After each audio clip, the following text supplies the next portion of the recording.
स्वागत है दोस्तों। आज 2 जून 2023 दिन शुक्रवार का आज के मुख्य समाचार, बड़ी खबरें, देश और दुनिया का ताजा अपडेट लेकर हाजिर हो गए। देश के अलग अलग राज्यों की ओर से, सरकारों की ओर से महत्वपूर्ण अपडेट आ चुका है। नए नियम, बड़ी घोषणाएं, बड़े ऐलान की जानकारियां लेंगे। बहुत ही महत्वपूर्ण और काम की ताजा खबरों का अपडेट आपको मिलने वाला है, इसलिए इस वीडियो को आप पूरा ध्यान से आखिर तक जरूर देखते रहिएगा। हमारी टीम की मेहनत और मोटिवेशन के लिए प्लीज इस वीडियो को आप लाइक जरूर करिएगा। फेसबुक और व्हाट्सएप पर भी इस वीडियो को आप ज्यादा से ज्यादा शेयर कर दीजिएगा। तो आइए दोस्तों, बिना टाइम विलंब के शुरुआत करते हैं आज की पहली बड़ी खबर। पीएम मोदी से मिले नेपाल के प्रधानमंत्री प्रचंड, बातचीत से सीमा विवाद को हल करने की अपील की गई है। दरअसल नेपाल के प्रधानमंत्री पुष्प कमल दहल प्रचंड 4 दिवसीय भारत दौरे पर आए हैं। नेपाल के प्रधानमंत्री ने पीएम मोदी से दिल्ली में मुलाकात की और इस दौरान दोनों देशों के बीच द्विपक्षीय वार्ता भी हुई। वहीं दोनों नेताओं ने बथनाहा से नेपाल कस्टम यार्ड तक भारतीय रेल कार्गो ट्रेन को झंडी दिखाकर रवाना किया। पीएम मोदी ने कहा कि हम नेपाल के साथ भारत के संबंधों को हिमालय जितनी ऊंचाई तक ले जाना चाहते हैं। बिहार से नेपाल के बीच मालगाड़ी को हरी झंडी दिखाई गई। वहीं नेपाल के प्रधानमंत्री ने पीएम मोदी को नेपाल आने के लिए भी आमंत्रित किया है। साथ ही आपको बता दें, पीएम मोदी की ऑस्ट्रेलिया यात्रा का असर भी दिखाई दे रहा है। 1 मिनट में मिल रहा है ऑनलाइन वीजा, 95% मंजूरी देना है। पहली बार ऐसी तेजी देखने को मिली है। यानी प्रधानमंत्री नरेंद्र मोदी की ऑस्ट्रेलिया यात्रा के बाद भारतीय विद्यार्थियों के लिए वहां के दरवाजे पूरी तरह खुल गए हैं। अब ऑनलाइन फाइल सबमिट करते ही तत्काल 1 मिनट में वीजा मिलने लगा है। पिछले 1 सप्ताह में ऑस्ट्रेलिया स्टूडेंट वीजा आवेदन को मंजूरी मिलने की दर 95% तक पहुंच गई है, जो पहले 50% हुआ करती थी। साथ ही बड़ी खबर आ रही है, देशद्रोह कानून को कुछ बदलाव के साथ बरकरार रखा जाना चाहिए। लॉ कमीशन ने सरकार को इस तरह की रिपोर्ट दी है। लॉ कमीशन ने गुरुवार 1 जून 2023 को देशद्रोह कानून पर अपनी रिपोर्ट केंद्र सरकार को सौंप दी है। रिपोर्ट में कहा गया कि देशद्रोह से निपटने वाली आईपीसी की धारा 124A को इसके दुरुपयोग से रोकने के लिए कुछ सुरक्षा उपायों के साथ बरकरार रखा जाना चाहिए। वहीं 2000 रुपए के नोट पर सुप्रीम कोर्ट ने भी बड़ा फैसला सुना दिया। तत्काल सुनवाई से फिलहाल इंकार कर दिया। यानी सुप्रीम कोर्ट ने 2000 के नोट के संबंध में अधिसूचनाओं को चुनौती देने वाली एक याचिका पर तत्काल सुनवाई से इंकार कर दिया। दरअसल इस याचिका में बिना पर्ची भरे और पहचान पत्र के 2000 रुपए का नोट बदलने की अधिसूचनाओं को चुनौती दी गई है। वहीं व्हाट्सएप से जुड़ी बड़ी खबर आ रही है। व्हाट्सएप ने भारत में एक बड़ा एक्शन लिया है। सोशल मीडिया प्लेटफॉर्म ने अप्रैल में रिकॉर्ड 74 लाख अकाउंट बैन किया है। यानी सोशल मीडिया प्लेटफॉर्म व्हाट्सएप ने अप्रैल 2023 में भारत में रिकॉर्ड 74 लाख से ज्यादा अकाउंट को बैन कर दिया। टर्म्स ऑफ सर्विस का वोलेशन हो रहा था। ग्रीवेंस अपीलेट कमेटी से मिले आदेश पर व्हाट्सएप ने कुछ अकाउंट पर एक्शन लिया है। वही दोस्तों, बड़ी खबर आ रही है, एलपीजी गैस सिलेंडर को लेकर। गैस सिलेंडर के दामों में कटौती हो गई है। 83 रुपए एलपीजी गैस सिलेंडर सस्ता हुआ है। नए रेट लागू भी हो गए हैं। गैस सिलेंडर के दामों में इस महीने बड़ी राहत मिली है। लगातार बढ़ रही सिलेंडर की कीमतों से सरकार ने राहत तो दी है, लेकिन आपको बता दें, ये राहत आम लोगों के लिए नहीं है, बल्कि छोटे दुकानदारों और होटल मालिकों को मिली है। कॉमर्शियल गैस सिलेंडर के रेट में सरकार ने कमी की है। 83 रुपए सिलेंडर सस्ता हो गया। और घरेलू गैस सिलेंडर जो हम घर में इस्तेमाल करते हैं, उसके रेट में कोई भी बदलाव नहीं हुआ। पिछले महीने जो आप रेट दे रहे थे, वही आपको इस महीने भी देना है। बड़ी खबर आ रही है, नासा से जुड़ा हुआ अपडेट है। अंतरिक्ष में मिला नया चांद, पृथ्वी का चक्कर लगा रहा है। नासा ने अर्ध चंद्रमा इसका नाम दिया है। यानी दोस्तों, अंतरिक्ष में एक चांद है जिसकी खूबसूरती और शीतलता की हर कोई तारीफ करता है। अब एक और नया चांद मिला और नासा ने इसका खुलासा किया है। इस नए चांद को नासा ने क्वासी मून यानी कि अर्ध चंद्रमा नाम दिया है। और इसकी खासियत यह है कि पृथ्वी और सूर्य दोनों का ही चक्कर लगाता है। इसको लेकर नासा के वैज्ञानिकों ने कई महत्वपूर्ण खुलासे भी किए हैं। इस नए चांद की पहली झलक 28 मार्च 2023 को देखने को मिली थी। 2000 साल से ये पृथ्वी के पास मौजूद था। अब 1500 साल तक हमारे ग्रह का चक्कर लगाएगा। एक नई स्टडी में इस तरह का ये बड़ा खुलासा हुआ है। वहीं बड़ी खबर आ रही है, सरकार ने मई में जीएसटी से 1.57 लाख करोड़ रुपए जुटाया है। मई में जीएसटी कलेक्शन 1,57,090 लाख करोड़ रुपए का रहा है।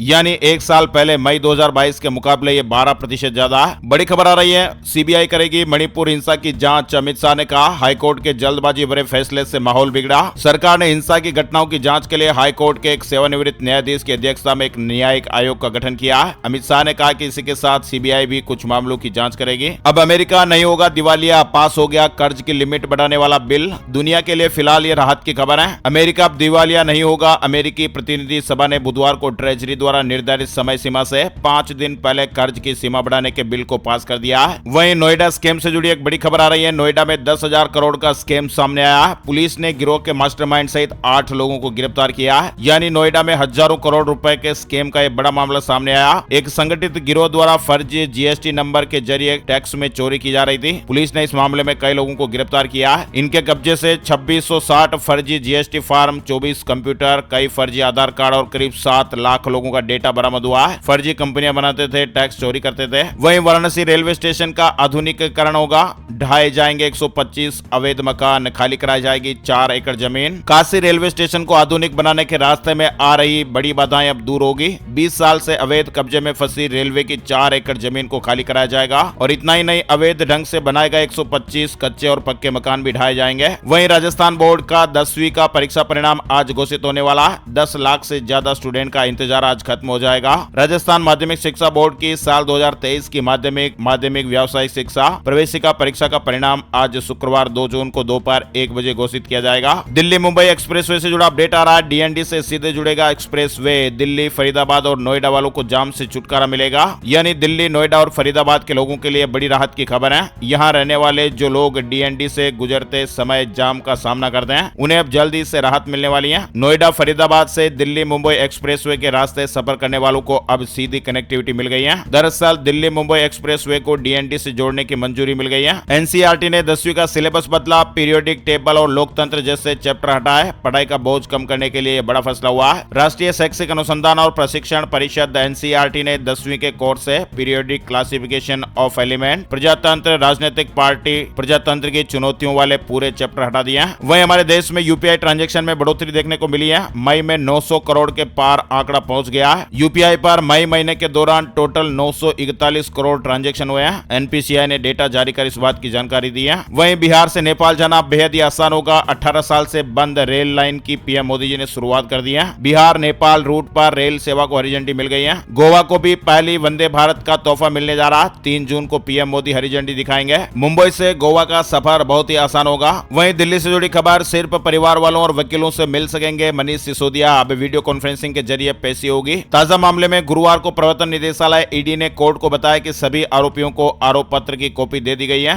इस पर कोर्ट ने कहा कि वे मनीष सिसोदिया से पूछेंगे कि क्या पिछली पेशी पर उनके साथ बदतमीजी हुई थी। इसके अलावा सिसोदिया की पेशी के दौरान भीड़ इकट्ठा होने पर कोर्ट ने नाराजगी जताई है। कोर्ट ने कहा कि अगर मीडिया पर बैन लगाने की जरूरत होगी तो उस पर भी विचार करेंगे। हिरासत में सिसोदिया को सिर्फ परिवार के सदस्यों और वकीलों से मिलने की इजाजत होगी। किसी बाहर के व्यक्ति से मुलाकात नहीं कर सकेंगे। वहीं पंजाब से जुड़ा अपडेट आ रहा है। अवैध कब्जाधारियों पर अब कानून का शिकंजा कसने वाला है। सीएम भगवंत मान का अल्टीमेटम खत्म हो गया है और अब कार्रवाई का टाइम आ चुका है। पंजाब में सरकारी जमीनों पर कब्जा करने वालों पर अब सरकार कार्रवाई करने की तैयारी में है। 31 मई तक का अल्टीमेटम दिया था जो अब खत्म हो चुका है। वहीं जगन्नाथपुरी जी की रथ यात्रा से जुड़ा बड़ा अपडेट आ रहा है। विश्व प्रसिद्ध भगवान जगन्नाथ रथ यात्रा 2023 का आयोजन 20 जून से किया जाएगा। हर साल हिंदू कैलेंडर के आषाढ़ माह में शुक्ल पक्ष की द्वितीय तिथि को जगन्नाथ रथ यात्रा निकाली जाती है और इसमें शामिल होने के लिए श्रद्धालु देश विदेश से पुरी पहुंचते हैं। पुरी स्थित भगवान जगन्नाथ का मंदिर देश के प्राचीन और प्रसिद्ध मंदिरों में से एक है। जगन्नाथ यानी भगवान या ब्रह्मांड के स्वामी। पुरी जगन्नाथ मंदिर में रथ यात्रा रथ उत्सव की परंपरा 5000 साल से अधिक पुरानी है और परंपरागत रूप से रथ यात्रा उत्सव पुरी उड़ीसा में हर साल मनाया जाता है। बड़ी खबर देख पा रहे हैं, आरबीआई ने 100 डेज 100 पेज अभियान शुरू कर दिया है। भारतीय रिजर्व बैंक 100 दिनों के भीतर हर जिले में प्रत्येक बैंक की टॉप 100 अनक्लेम डिपॉजिट का पता लगाने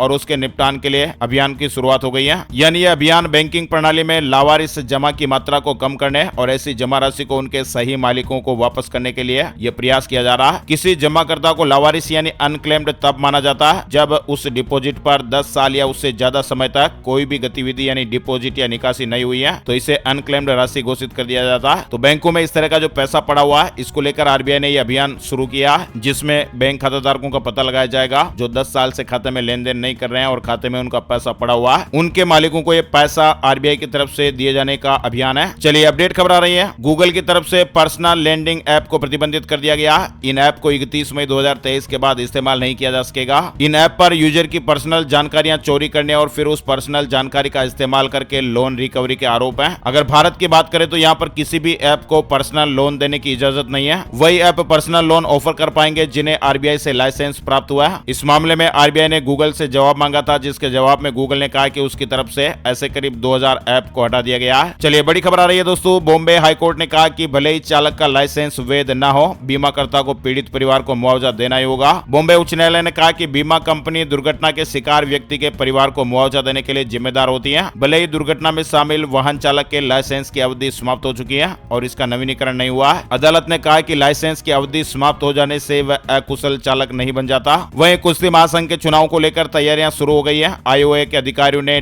पीओएफआई के साथ मीटिंग की है। कुश्ती संघ के चुनाव को लेकर तैयारियां शुरू हुई हैं। उत्तराखंड से जुड़ा महत्वपूर्ण अपडेट आ रहा है। उत्तराखंड सरकार ने उच्च शिक्षा छात्रवृत्ति योजना लागू की है। मेधावी छात्रों को हर महीने 5,000 रुपए मिलेंगे। ये छात्रवृत्ति हर पाठ्यक्रम में प्रथम 3 स्थान हासिल करने वाले छात्रों को मिलेगी और छात्रों को कम से कम 60% अंक लाने जरूरी होंगे। सत्र 2023-24 से डिग्री कॉलेजों और विश्वविद्यालयों के मेधावी छात्रों को ये छात्रवृत्ति यानी स्कॉलरशिप दी जाएगी। उत्तर प्रदेश में ऐसे ठेकेदारों को अब नहीं मिलेगा ठेका। सीएम योगी ने सख्त निर्देश जारी कर दिया है। उत्तर प्रदेश में अब क्रिमिनल रिकॉर्ड रखने वाले और खराब इमेज वाले ठेकेदार सिंचाई विभाग की परियोजनाओं के लिए बोली नहीं लगा सकेंगे। वहीं उत्तर प्रदेश में यूपी फैमिली आईडी से जुड़ी खबर आ रही है। एक परिवार एक पहचान योजना के तहत फैमिली पासबुक बनेगी। रोजगार समेत कई फायदे मिलेंगे। उत्तर प्रदेश के मुख्यमंत्री योगी आदित्यनाथ ने परिवार आईडी जारी करने का ऐलान किया है। वहीं उत्तर प्रदेश में अवैध झुग्गियों में रहने वाले लोगों का सर्वेक्षण सीएम योगी जी ने आदेश दिया है। उत्तर प्रदेश में अवैध झुग्गियों में रहने वाले लोगों का सर्वेक्षण करने का निर्देश दिया गया है। सर्वेक्षण में सरकारी आवास के लिए पात्र लोगों की पहचान की जाएगी और जिन माफियाओं ने असामाजिक तत्वों ने सरकारी जमीन पर इन झुग्गियों को बनाने वाले माफिया और सरकारी कर्मचारी हैं, उनकी पहचान के लिए भी अभियान चलाया जाएगा। चलिए, बड़ी कार्रवाई उत्तर प्रदेश को लेकर प्रशासन ने कब्जा मुक्त कराई 210 बीघा जमीन। सुबह से शाम तक बुलडोजर गरजे, 280 मकान जमींदोज हुए। मेरठ में प्रशासन ने गुरुवार को बड़ी कार्रवाई की। अधिकारियों ने 210 बीघा जमीन को कब्जा मुक्त कराया। कार्रवाई के दौरान कॉलोनी में अफरा तफरी का माहौल रहा। वहीं डीआरडीओ ने अग्नि फर्स्ट मिसाइल का सफल परीक्षण कर लिया। 900 किलोमीटर इसकी मारक क्षमता है। झारखंड में 4 साल बाद बिजली की दरों में बढ़ोतरी हुई है, लेकिन फिर भी उपभोक्ताओं को राहत मिलेगी। राज्य विद्युत नियामक आयोग ने झारखंड में गुरुवार को बिजली दरों में आंशिक बढ़ोतरी की स्वीकृति प्रदान की है। यानी नई दर से बिजली उपभोक्ताओं की जेब को ज्यादा झटका नहीं लगेगा। घरेलू उपभोक्ता वर्ग की ग्रामीण और शहरी कनेक्शन श्रेणी में सिर्फ 5 पैसे प्रति यूनिट की बढ़ोतरी हुई है। इसके अलावा समय पर भुगतान करने पर 2% की छूट भी मिलेगी। वहीं झारखंड कैबिनेट ने एक और बड़ा फैसला लिया है। अब सिपाही सीधे नहीं बन सकेंगे दारोगा। कई नियमावली में फेरबदल हुआ है। वहीं एप्पल रिटेल स्टोर ने भी बिक्री के सभी रिकॉर्ड तोड़ डाले हैं। भारत में हर महीने 22 से 25 करोड़ रुपए की सेल हो रही है। यानी एप्पल को भारत में अपने 2 रिटेल स्टोर खोले अभी 1.5 महीना ही हुआ। पहला रिटेल स्टोर मुंबई में 18 अप्रैल को खोला गया था। वहीं दूसरा 20 अप्रैल 2023 को दिल्ली में खोला गया था और बम्पर बिक्री इन स्टोर पर हो रही है। वहीं हरियाणा व पंजाब की टैक्सियों के चंडीगढ़ में प्रवेश प्रतिबंध पर हाईकोर्ट की रोक लग गई है। प्रवेश शुल्क न जमा करवाने के चलते हरियाणा व पंजाब में पंजीकृत टैक्सियों के चंडीगढ़ में संचालन पर प्रतिबंध लगाने के आदेश पर पंजाब हरियाणा हाईकोर्ट ने फिलहाल रोक लगा दी है। वहीं इंडियन रेलवे न्यूज अपडेट है। इन रूट पर 6 जून से चलेंगी summer special train. Uttar Pradesh Bihar से पंजाब तक के यात्रियों को सुविधा मिलेगी। गर्मी की छुट्टियों के दौरान ट्रेनों में रेल यात्रियों की संख्या बढ़ जाती है और ऐसे में रेलवे की ओर से समर स्पेशल ट्रेनें चलाने का ऐलान हुआ है। रेलवे की वेबसाइट पर आपको समर स्पेशल ट्रेनों की पूरी जानकारी मिल जाएगी। वहीं ईडब्ल्यूएस कैटेगरी के लिए सीटों के रिजर्वेशन का मकसद पूरा नहीं होगा अगर दोस्तों दिल्ली हाईकोर्ट ने कहा कि विद्यालयों में आर्थिक रूप से कमजोर वर्ग यानी ईडब्ल्यूएस और वंचित वर्ग सीजी के लिए सीटों के रिजर्वेशन का पूरा मकसद विफल हो जाएगा अगर उनके लिए सीटों को समीप में रहने के मानदंड के आधार पर बेकार जाने दिया जाता है। वहीं कोस्ट गार्ड, डीआरआई और कस्टम के संयुक्त अभियान में एक बड़ी सफलता मिली है। 20 करोड़ रुपए का सोना जब्त हुआ है। तमिलनाडु में मन्नार क्षेत्र से 32 किलोग्राम से ज्यादा सोना जब्त हुआ है। उत्तराखंड से जुड़ा अपडेट है। 12वीं के बाद स्नातक के लिए अब समर्थ पोर्टल से एडमिशन होंगे। एक राज्य एक प्रवेश के तहत इसका शुभारंभ हो गया। वहीं जब तक नहीं होगी ब्रिजभूषण की गिरफ्तारी, जारी रखेंगे आंदोलन। ममता बनर्जी ने कैंडल मार्च में इस तरह का बड़ा ऐलान किया है। वहीं रामलला की प्राण प्रतिष्ठा के लिए पीएम मोदी को आमंत्रित किया जाएगा। देश भर में 7 दिन तक उत्सव बनेगा। ट्रस्ट के कोषाध्यक्ष महंत गोविंद देव गिरी प्राण प्रतिष्ठा समारोह के लिए शुभ तिथि तय करने के लिए ज्योतिषियों से परामर्श कर रहे हैं। बताया जा रहा है कि देश भर में रामलला की प्राण प्रतिष्ठा का उत्सव 7 दिन तक मनाया जाएगा। दिसंबर 2023 या फिर जनवरी 2024 में कार्यक्रम की संभावित तिथियों के बारे में विचार विमर्श हो रहा है। वहीं 3 साल से ज्यादा एक पद पर नहीं रहेंगे कर्मचारी। राजस्थान से जुड़ी बड़ी खबर है। अधिकारियों की तरह करीब 4 लाख कर्मचारियों के भी डिपार्टमेंट बदले जाएंगे। योजना भवन में कैश और गोल्ड मिलने के बाद राजस्थान सरकार ने यह बड़ा फैसला लिया। यानी जयपुर में पिछले दिनों योजना भवन की अलमारी में मिले करोड़ों रुपए कैश और सोना के बाद सरकार अब बड़ा कदम उठाने जा रही है। अब एक ही डिपार्टमेंट में 3 साल से ज्यादा समय से अलग अलग पदों पर काम कर रहे कर्मचारियों का ट्रांसफर किया जाएगा। इस संबंध में पॉलिसी भी बना दी गई है। इसके अलावा राजस्थान के सरकारी कर्मचारियों के लिए बड़ी गुड न्यूज, खुश खबर है। सरकारी कर्मचारियों को एडवांस सैलरी मिलेगी। देश में पहली बार ऐसा सिस्टम लागू होने जा रहा है। राजस्थान राज्य से जुड़ी यह खबर है। अधिकतम 20,000 रुपए तक एडवांस में ले सकेंगे। एडवांस सैलरी लेने पर ब्याज भी नहीं लगेगा। राजस्थान में सरकारी कर्मचारियों के लिए गहलोत सरकार ने यह बड़ा फैसला लिया। महंगाई भत्ता बढ़ाने और पदोन्नति के बाद अब एक और शानदार तोहफा सरकार की तरफ से कर्मचारियों को दिया गया है। राजस्थान सरकार ने घोषणा कर दी है कि अब राज्य के कर्मचारी अपना वेतन भी एडवांस में ले सकते हैं। नई व्यवस्था 1 जून 2023 से लागू हो गई है। वहीं IAS, RAS के स्टूडेंट फ्री में कर सकेंगे लिए तैयारी। डोटासरा ने फ्री कोचिंग योजना की शुरुआत की है। आरयू में 10,000 स्टूडेंट ने रजिस्ट्रेशन भी करा दिया। वहीं जयपुर में अंधड़ बारिश, ओले भी गिरे। बीकानेर गंगानगर में 74 किलोमीटर की स्पीड से आंधी चली। वहीं मौसम केंद्र जयपुर की ओर से जारी ताजा रिपोर्ट के मुताबिक जो नया वेदर सिस्टम अभी एक्टिव है उसका असर 4 जून तक राजस्थान में देखने को मिलेगा और राजस्थान के कई इलाकों में बारिश की गतिविधियां देखने को मिलेगी। राजस्थान में 23 जून से शुरू हो जाएंगे ग्रामीण शहरी ओलंपिक खेल। वहीं अब सोशल मीडिया पर होगी शिकायत। आरटी में एडमिशन के दौरान प्राइवेट स्कूल नियमों की अवहेलना करते हैं तो व्हाट्सएप पर आप शिकायत कर सकते हैं। इसके लिए स्कूल शिक्षा विभाग ने हेल्पलाइन नंबर के साथ ही व्हाट्सएप नंबर भी जारी किया है। राजस्थान से जुड़ा अपडेट है। IBPS PO क्लर्क भर्ती के आवेदन शुरू हो गए। 8,600 नौकरियों के लिए आवेदन करने का मौका मिल रहा है। IBPS.in ऑफिशियल वेबसाइट पर आपको डिटेल मिल जाएगी। वहीं टीम इंडिया की नई जर्सी भी लॉन्च हुई है। कश्मीरी डिजाइनर ने जर्सी तैयार की है। तीनों फॉर्मेट के लिए अलग अलग डिजाइन है। कांग्रेस की 5 गारंटी पर शुक्रवार को कर्नाटक कैबिनेट की मुहर लग सकती है। इस तरह के अपडेट्स आ रहे हैं। ICICI बैंक होम लोन सस्ता मिलेगा। बैंक ने 15 बेसिस पॉइंट घटा दिया। MCLR रेट से जुड़ा अपडेट है। वहीं वेदर अपडेट में दिल्ली NCR में आज भी बारिश के आसार बन रहे हैं। मौसम विभाग ने राजधानी दिल्ली में 2 जून को भी 30 से 40 किलोमीटर प्रति घंटे की रफ्तार से तेज हवाएं चलने और हल्की बारिश की संभावना जताई है। वहीं मध्य प्रदेश से जुड़ी बड़ी खबर आ रही है। भोपाल गौरव दिवस से जुड़ा अपडेट है। CM शिवराज सिंह चौहान ने बड़ा ऐलान किया है। भोपाल में इंटरनेशनल क्रिकेट स्टेडियम का निर्माण कराया जाएगा। कार्यक्रम करने के लिए बड़ा कन्वेंशन सेंटर भी बनाया जाएगा। इसके अलावा भोपाल गौरव दिवस पर अब हर साल सरकारी छुट्टी भी रहेगी। CM शिवराज सिंह चौहान ने ऐलान किया है। उन्होंने कहा कि अगले साल 2024 से 1 जून को सरकारी छुट्टी होगी। आइए दोस्तों बात कर लेते हैं gold price today, silver price today, सोने चांदी के रेट अपडेट। सोना फिर से सस्ता हुआ है। चांदी की कीमत में भी उछाल देखने को मिला है। गुरुवार सुबह सोने का भाव 60,113 रुपए प्रति 10 ग्राम पर रहा। वहीं चांदी का भाव 71,350 रुपए प्रति किलोग्राम पर रहा है। IBJ की ऑफिशियल वेबसाइट पर आपको डिटेल जानकारी मिल जाएगी। अब बात कर लेते हैं दोस्तों वेदर न्यूज एंड एनालिसिस में संपूर्ण भारत का आज 2 जून 2023 का मौसम पूर्वानुमान। मौसम की जानकारी का ताजा अपडेट आ गया है। हमारे देश में मौसम प्रणाली कुछ इस तरह से चल रही है। एक पश्चिमी विक्षोभ पश्चिमी हिमालय की ओर बढ़ रहा है। वहीं एक चक्रवाती हवाओं का क्षेत्र दक्षिण पश्चिम राजस्थान और आसपास के क्षेत्रों पर बना हुआ है। वहीं एक और चक्रवाती हवाओं का क्षेत्र मध्य प्रदेश के पूर्वी हिस्सों पर भी बना हुआ है। यानी अगले 24 घंटों के दौरान की बात करें तो पश्चिमी हिमालय, पंजाब के कुछ इलाके, दक्षिण कर्नाटक, आंध्र प्रदेश के तटीय भाग, रायलसीमा और लक्षद्वीप में हल्की से मध्यम बरसात हो सकती है। वहीं हरियाणा, राजस्थान और दिल्ली के कुछ इलाकों में भी हल्की से मध्यम बारिश और धूल भरी आंधी चल सकती है। पश्चिम उत्तर प्रदेश, पश्चिम मध्य प्रदेश और गुजरात के उत्तरी भाग, दक्षिण मध्य महाराष्ट्र में भी 1-2 जगहों पर हल्की बारिश हो सकती है। आज के मुख्य समाचार अपडेट में फिलहाल बस इतनी ही खबरें। अगर आपको हमारा यह प्रयास अच्छा लगा तो प्लीज वीडियो को लाइक और शेयर जरूर कर दें। ऐसी ही काम की ताजा खबरों के अपडेट वीडियो हर रोज देखते रहने के लिए लाल वाला सब्सक्राइब का बटन भी जरूर दबा दें। Thank you, take care, goodbye, Jai Hind, जय भारत, वंदे मातरम।